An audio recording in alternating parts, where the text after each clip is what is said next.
Très bien. Bien, mesdames, messieurs, merci beaucoup pour votre présence aujourd'hui, pour la présentation du programme économique que je porte dans cette primaire qui aura lieu, comme vous le savez, pour le premier tour, les 11 et 12 octobre, et pour le deuxième tour, les 18 et 19 octobre. Donc ça va arriver extrêmement vite, et donc je me suis permis de présenter ce programme dès le 19 août, puisque le vote aura lieu dans un mois et demi. Et donc nous sommes les premiers à présenter nos priorités économiques. Pourquoi d'abord présenter les priorités économiques ? Parce que le problème principal de la France, au-delà de tous les autres, c'est celui de sa croissance. C'est celui de sa trop faible croissance, de sa trop faible production. Et la première conviction qui est la mienne et que nous défendons dans cette campagne, c'est que la production est à la base de tout. Et qu'on peut faire tous les grands discours sur l'immigration, sur l'insécurité, sur la laïcité.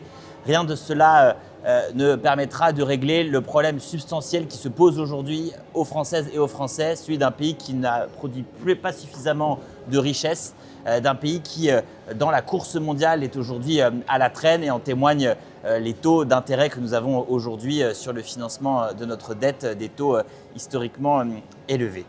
La première conviction donc, c'est que la production est à la base de tout, et ce programme nous donne les moyens, et vous le verrez, d'augmenter la production en France, d'augmenter notre croissance, et nous assumons ce mot.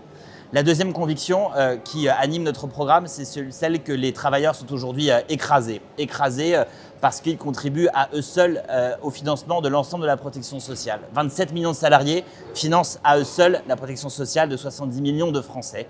Et avec le salaire brun, nous aurons l'occasion de le détailler à nouveau, nous proposons de décharger massivement le travail et de mettre à contribution davantage le facteur de production du capital afin de redonner du pouvoir d'achat aux Français de manière très significative. Vous le verrez, 100 à 200 euros en plus par salarié, gagnant moins de 4 000 euros par mois. Et puis, la troisième conviction que nous avons, c'est que nos comptes doivent être bien tenus, et que la gauche, malheureusement, s'est illustrée dans le passé par les lendemains qui déchantent. Et ce que nous souhaitons, c'est que ce programme réaliste et financé voit réellement le jour, et que nous ne fassions pas de promesses que nous ne soyons pas capables de tenir.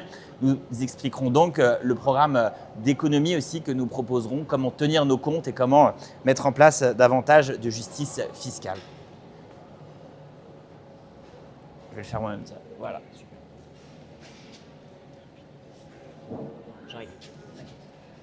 Comment on fait ton truc ? Voilà. D'abord, vous dire que nous avons changé de monde. Nous ne sommes plus dans les années 90. Nous ne sommes plus à l'heure de la mondialisation heureuse, de l'explosion du nombre d'échanges. Nous ne sommes plus au moment où il faut adapter la France à la mondialisation. Le devoir des élites françaises aujourd'hui, c'est davantage d'adapter la France à la révolution de la souveraineté. Je me suis permis de vous mettre derrière vous des bandeaux de presse, des titres, des manchettes de presse que vous n'auriez jamais vues il y a 10 ans. Jamais nous n'aurions eu l'annonce d'un plan d'investissement en Allemagne de 500 milliards d'euros, là où l'Allemagne se distinguait jusqu'à ici comme un pays qui attendait avant tout l'équilibre budgétaire. Jamais nous n'aurions imaginé qu'un gouvernement britannique, fût-il travailliste, aille nationaliser l'acier, compte tenu de l'idéologie qui domine à la Chambre des communes depuis maintenant 40 ans. Jamais non plus nous n'aurions imaginé que l'intelligence artificielle révolutionne autant nos modèles économiques, nos chaînes de valeur et autant d'implications sur la suite de notre économie mondiale et la déstabilise autant. Le programme économique donc que je vous propose aujourd'hui, il prend en compte à la fois cette révolution de la souveraineté qui implique qu'à l'heure des guerres, qu'à l'heure du retour des empires, qu'à l'heure du retour du protectionnisme, nous dotions la France et l'Europe des moyens de se défendre dans cette compétition mondiale, et sans se cacher derrière des règles européennes ou des règles mondiales que nous souhaitons, que nous disons aujourd'hui obsolètes. Et dans le même temps, nous disons également que la révolution de l'intelligence artificielle doit être au cœur de ce programme économique, et nous allons vous le montrer tout de suite. D'abord, la France doit changer de politique économique. Derrière vous, vous avez un graphique avec la différence entre le PIB américain et le PIB français en base 100 en 2011. Vous voyez qu'aujourd'hui, le PIB aux États-Unis est aujourd'hui par habitant est le double du PIB français. Parce que durant toutes ces années, là où les États-Unis ont investi, là où ils ont laissé se dégrader les finances publiques, le déficit budgétaire, ils ont aussi mis en place des politiques de croissance qui ont permis d'améliorer la productivité et de garantir aux Américains aujourd'hui une prospérité que le gouvernement français est incapable de tenir. On doit changer de politique économique. Le continent européen est aujourd'hui malade de sa politique économique. Celle qui, dans les années 2010, a amené l'austérité et a empêché les investissements structurants qui font l'économie d'aujourd'hui, notamment dans l'intelligence artificielle. Celle aussi de la surréglementation que nous vivons aujourd'hui, qui empêche les concentrations, qui empêche la création de grands champions européens et qui fait que l'Europe est aujourd'hui le continent malade du monde industrialisé, là où les États-Unis et la Chine arrivent à tirer leur épingle du jeu. Alors, la première proposition que nous faisons, c'est de faire une révolution productive. Cette révolution productive, nous allons la faire d'abord en garantissant de produire l'électricité décarbonée la moins chère d'Europe. EDF doit être notre Aramco français. Qu'est-ce que Aramco? Vous le savez, c'est l'entreprise saoudienne qui produit des hydrocarbures. Nous, ce que nous disons, c'est que dans la révolution de l'intelligence artificielle, dans la révolution de l'automatisation, dans la révolution de la robotique, c'est le prix de l'électricité qui sera le déterminant central de la compétition mondiale. Car demain, dans l'industrie, les coûts salariaux ne représenteront que 18% à peu près de la valeur ajoutée, quand le coût de l'énergie représentera 40 à 50% compte tenu de l'augmentation de la robotisation et de l'automatisation. Un pays qui se réindustrialise, c'est d'abord un pays qui fournit à ses entreprises l'électricité la moins chère et la plus compétitive. Et nous avons des atouts puisque nous avons EDF, qui est notre fleuron national. Nous sommes aujourd'hui exportateurs nets d'électricité. L'électricité, ça doit être le point fort de la France. Et on peut faire toutes les réformes fiscales du monde, toutes les baisses de cotisations sociales du monde. Si on ne garantit pas à nos entreprises l'électricité la moins chère d'Europe, alors nous ne réussirons pas cette réindustrialisation. Je propose donc le retour au monopole public d'EDF. Ce retour au monopole public qui doit nous permettre d'avoir l'électricité la moins chère tout en garantissant à nos entreprises des contrats de long terme pour pouvoir réindustrialiser et se fournir en électricité et assurer donc cette compétitivité. Nous proposons également de créer une compagnie nationale des mines de France pour renforcer l'exploitation minière, là où la France aujourd'hui n'est pas souveraine dans ces métaux rares que nous importons massivement aujourd'hui d'Asie. Si nous voulons être les meilleurs dans la révolution numérique, les meilleurs dans les composants et les microchips en particulier, nous devons être souverains sur le plan minier, à la fois dans le raffinage et dans l'exploration et production.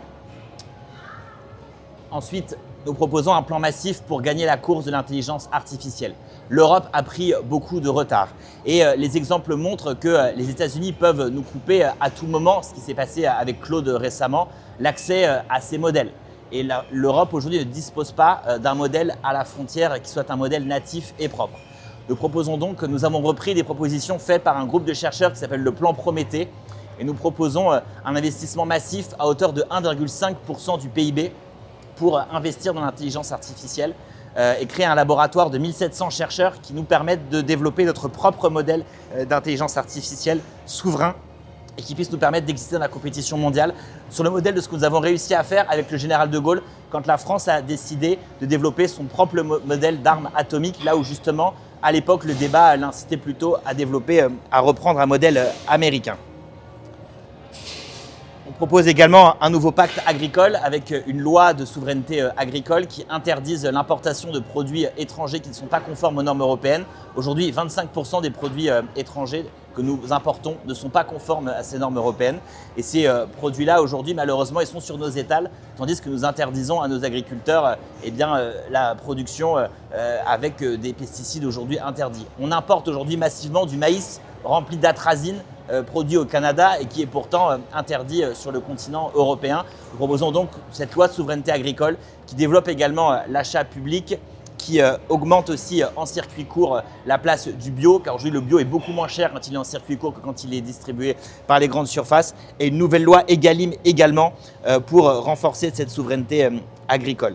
Vous aurez l'occasion de voir dans le livret que nous proposons également de favoriser la reprise des exploitations et la lutte contre l'accaparement des terres et la transmission des exploitations pour les jeunes agriculteurs.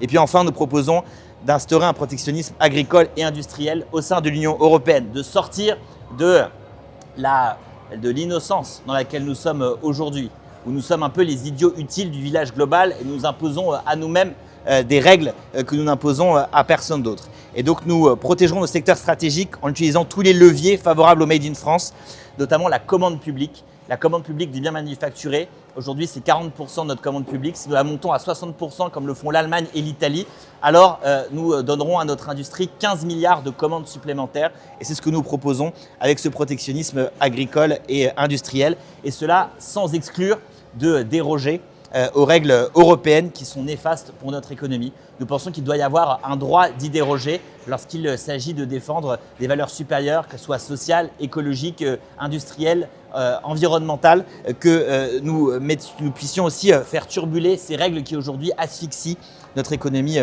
européenne. Donc vous voyez, c'est un plan massif de redressement économique qui marche à la fois sur ces deux jambes, sur de l'offre d'abord, une électricité la moins chère possible.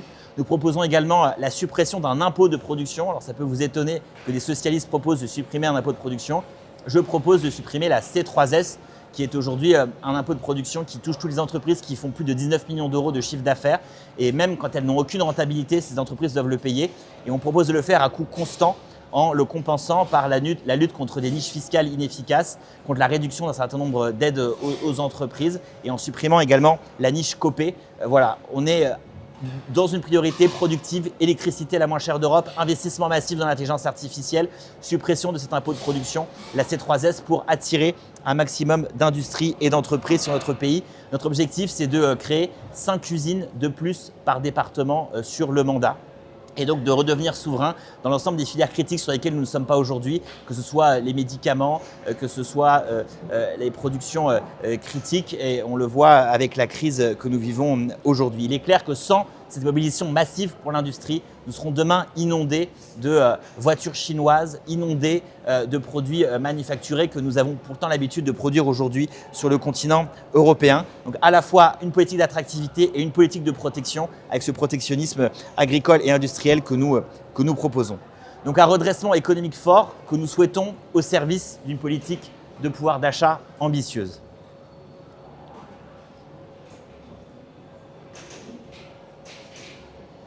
Nous proposons de revaloriser le travail face à la rente. Nous sommes arrivés aujourd'hui au bout d'un système dans lequel les salariés sont les vaches à lait du système. Ils payent à eux seuls la protection sociale de 70 millions de Français.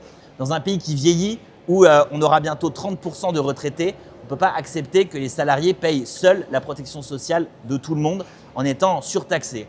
Vous-même, journaliste qui êtes salarié ici, il y a une différence entre la masse salariale et ce que vous touchez réellement sur votre compte en banque de l'ordre de 65%. Et dans le même temps, quelqu'un qui investit et qui investit en actions et qui touche un dividende, lui ne paye que 31,4% d'impôt sur ce qu'il touche. 60% d'un côté, 31,4% de l'autre. Il faut aujourd'hui taxer autant le travail que le capital et donc détaxer le travail. Et c'est ce que je propose avec le salaire brun. Le salaire brun, c'est quoi? C'est une baisse progressive de la CSG de 0 à 4 000 euros net par mois et qui permet des gains de pouvoir d'achat significatifs. On a créé un simulateur en ligne qui s'appelle salairebrun.fr sur lequel vous pouvez vous connecter et qui peut vous permettre de voir combien vous gagnerez si cette mesure est mise en place. Cette mesure, elle coûte 17 milliards d'euros et nous la compensons par une meilleure taxation équitable du travail. Vous le verrez dans le plan de financement qui est à la fin du fascicule qu'on vous a distribué. C'est la mesure phare que nous allons proposer durant cette campagne et aujourd'hui avec un vrai succès puisque je défends le salaire brun dans l'ensemble des départements où j'ai été durant cet été. On fait des stand-up sur les marchés et on a un taux d'adhésion qui est extrêmement élevé, un taux de participation au site internet qui est très élevé aussi. On a eu des milliers et des milliers de connexions de gens qui se sont connectés pour calculer leur nouveau salaire parce qu'il y a une attente importante de pouvoir d'achat en France. Et on n'arrivera pas à augmenter le pouvoir d'achat en promettant seulement la hausse du SMIC. La hausse du SMIC, elle ne concerne que ceux qui sont au SMIC et elle a aujourd'hui tendance à créer une trappe à bas salaire, c'est-à-dire que les gens qui étaient avant pas au SMIC se retrouvent au SMIC et cette smicardisation, elle n'est pas souhaitable. Il faut une augmentation de l'ensemble de l'échelle des salaires. Elle sera possible grâce à la conférence salariale nationale que nous allons proposer, mais nous savons que les marges aujourd'hui des entreprises sont limitées. Et donc si on veut un gain rapide, efficace en pouvoir d'achat, il faut cette mesure que nous proposons, le salaire brun, et cette mesure, nous la défendrons durant toute cette primaire. Nous souhaitons également lutter contre la vie chère et notamment contre l'explosion des prix de l'énergie que nous connaissons aujourd'hui, en particulier du coût du carburant. Sur le modèle de ce que proposent les socialistes espagnols, de ce qu'ont mis en place un grand nombre de pays européens, je propose, dans la lignée du rapport que j'avais rendu à la Commission des finances en juillet dernier, de mettre en place une taxe flottante sur le carburant et de baisser, comme l'ont fait les Espagnols, comme l'ont fait les sociétés espagnoles et comme l'ont fait les travaillistes britanniques, de baisser la TVA sur l'électricité afin que les Français puissent se chauffer, puissent aller travailler à moindre coût. Et aujourd'hui, il y a toute une France qui décroche. C'est la France, vous savez, des gens qui gagnent 2 000 € par mois et qui n'ont pas accès aux aides et qui payent leur électricité chère, qui vivent à 65 km de leur travail et qui aujourd'hui n'ont plus les moyens de vivre et de survivre. Et j'ai la conviction que nous retrouverons les classes populaires et les classes moyennes avec ces mesures très fortes de pouvoir d'achat contre ce décrochage qui maintenant dure depuis trop longtemps, depuis 30 ans et qui a été au cœur de la crise des Gilets jaunes. Nous proposons aussi de préparer l'avenir du pays. Et de le préparer comment ? Eh bien d'abord en investissant dans l'école qui doit être à la base de tout et qui ne cesse aujourd'hui de décrocher, en baissant les effectifs par classe, en augmentant les salaires des enseignants de 20%, c'est la proposition qui est faite dans le programme, et en priorisant la formation d'ingénieurs et de techniciens qualifiés. Nous souhaitons également déployer un plan d'adaptation au changement environnemental axé sur la rénovation thermique et la décarbonation du chauffage, le rafraîchissement des espaces publics et également le développement du ferroviaire. On ne peut pas aujourd'hui fermer les yeux sur la réalité de l'évolution du climat, sur la prégnance des événements climatiques douloureux qui ne cessent d'avancer, le retrait-gonflement des argiles dans nos campagnes, les incendies que nous avons connus cet été, ces drames au quotidien qui montrent à quel point nous ne sommes pas prêts face à cette adaptation. Aujourd'hui, nous vivons une crise de canicule et pourtant, il est probable que l'été 2026 soit le moins chaud des étés que nous ayons à connaître dans les prochaines années, dans les 30 prochaines années. Et donc, il faut nous y adapter, il faut lutter contre ce changement climatique. Et donc, nous proposons ce plan d'adaptation au changement environnemental par la rénovation thermique, la décarbonation et le rafraîchissement des espaces publics, le développement du ferroviaire, qui sera un plan d'investissement évidemment massif. Alors, pour faire tout ça, évidemment, il faut assainir nos comptes. Et c'est le vice-président de la Commission des finances qui vous le dit aujourd'hui. Nous sommes aujourd'hui arrivés à un état de déficit qui n'est pas soutenable compte tenu de la taille de notre économie, compte tenu aujourd'hui de notre croissance qui n'est pas suffisamment élevée, compte tenu de notre chômage qui repart à la hausse. Et c'était pourtant la promesse centrale du programme d'Emmanuel Macron, celui d'avoir réussi à faire baisser le chômage. Et aujourd'hui, le taux d'intérêt de la dette française qui est au plus haut niveau depuis 2008 et qui, je le crois, impose de prendre des mesures fortes. D'abord, évidemment, sur la question de nos comptes sociaux. Car la réalité nous impose de dire que le problème de dépenses publiques que nous avons en France, en tout cas le problème de déficit, est en grande partie lié au vieillissement de la population et au fait que chaque année, quelles que soient nos actions, nos comptes de retraite nous coûtent 12 à 14 milliards d'euros en plus par an et que nos comptes de santé nous coûtent 10 à 12 milliards d'euros de plus par an compte tenu de ce vieillissement. Je propose une nouvelle réforme des retraites avec une forte dose de capitalisation. Aujourd'hui, la courbe démographique fait qu'il est impossible de continuer avec un système uniquement par répartition. Le rendement de la répartition aujourd'hui est trop faible, de l'ordre de 1,5%. Et la courbe démographique fait que nous n'arriverons pas à financer nos retraites, sauf à mettre en place une retraite à 70 ans en maintenant un système uniquement par répartition. Et le faible nombre de naissances que nous constatons aujourd'hui augure de très grandes difficultés. Et même si nous mettons en place, comme en Espagne, un plan de régularisation massive d'étrangers, 1,5 million de travailleurs supplémentaires qui viennent essentiellement d'Amérique latine en Espagne, nous n'arriverons pas à financer nos retraites demain.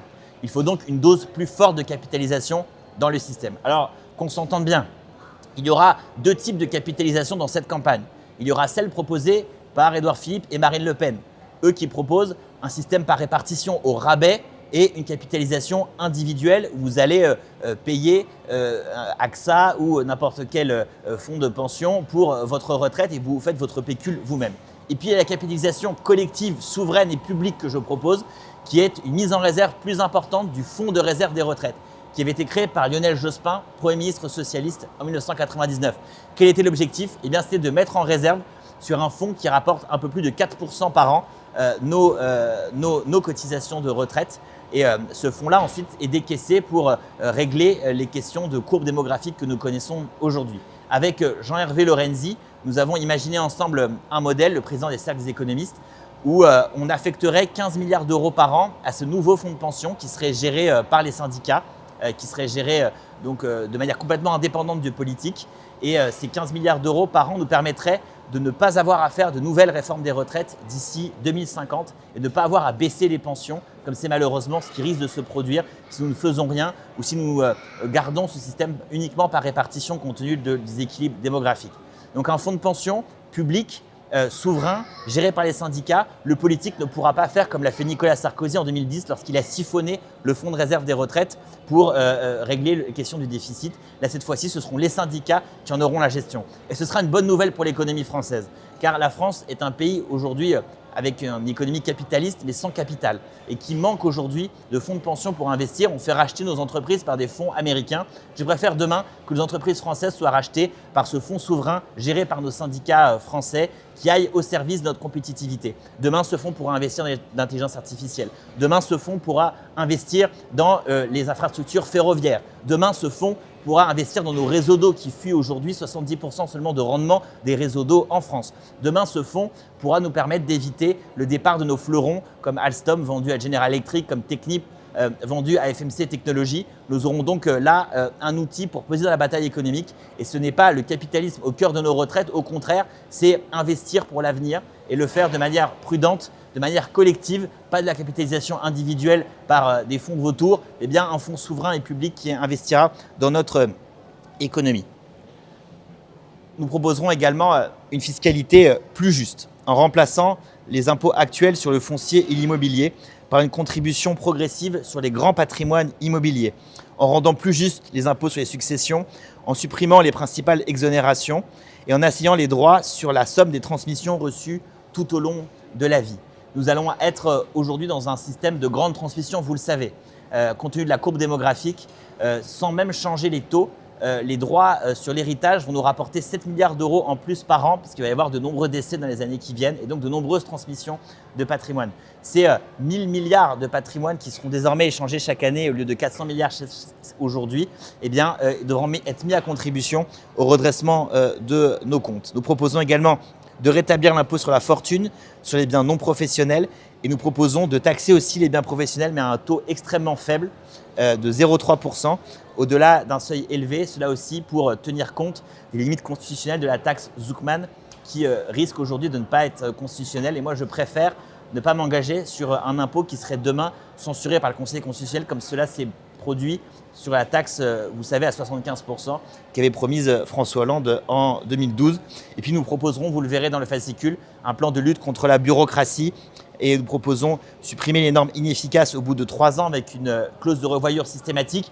Nous proposons également de supprimer un certain nombre d'échelons territoriaux et de le laisser au choix par référendum afin de moderniser notre État, de moderniser notre action publique et de mettre fin à ce système où lorsqu'on inaugure un gymnase, il y a 8 autorités différentes qui y est financé, 8 fonctionnaires différents qui aient instruit le dossier, 8 payeurs différents qui, avec 3 ans de retard les uns et les autres, aient mis la main au pot. Voilà ce que nous voulons mettre en place avec la maîtrise de nos comptes publics. J'ajoute, puisque je n'en ai pas encore parlé, que sur la question des retraites, nous proposons la désindexation des retraites au-dessus de 3 000 euros.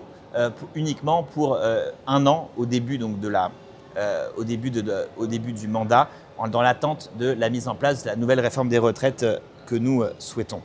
Voilà à grands traits le programme que nous vous proposons, qui est un programme long, que évidemment je ne détaille pas dans son ensemble, mais vous verrez qu'il représente une gauche nouvelle, une gauche qui ne ferme pas les yeux sur la question du pouvoir d'achat qui est aujourd'hui centrale pour les Français, une gauche qui ne ferme pas les yeux sur le retard productif pris par la France et pris par l'Europe dans la grande compétition mondiale, une gauche qui a les pieds sur terre et qui souhaite parler avant tout aux ouvriers, aux employés, aux perdants du système économique que nous connaissons aujourd'hui et qui souffre de ce décrochage aujourd'hui, une gauche qui pense l'avenir, qui pense la question écologique, qui la met en premier rang, qui pense aussi la révolution de l'intelligence artificielle et qui souhaite doter la France d'un modèle à la frontière pour peser et ne pas être dépendant des États-Unis.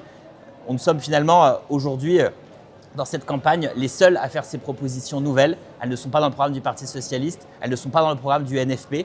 C'est un pas de côté, c'est aussi, je le crois, un motif d'espoir dans cette primaire qui démarre. Merci beaucoup. Je suis prêt à prendre vos questions.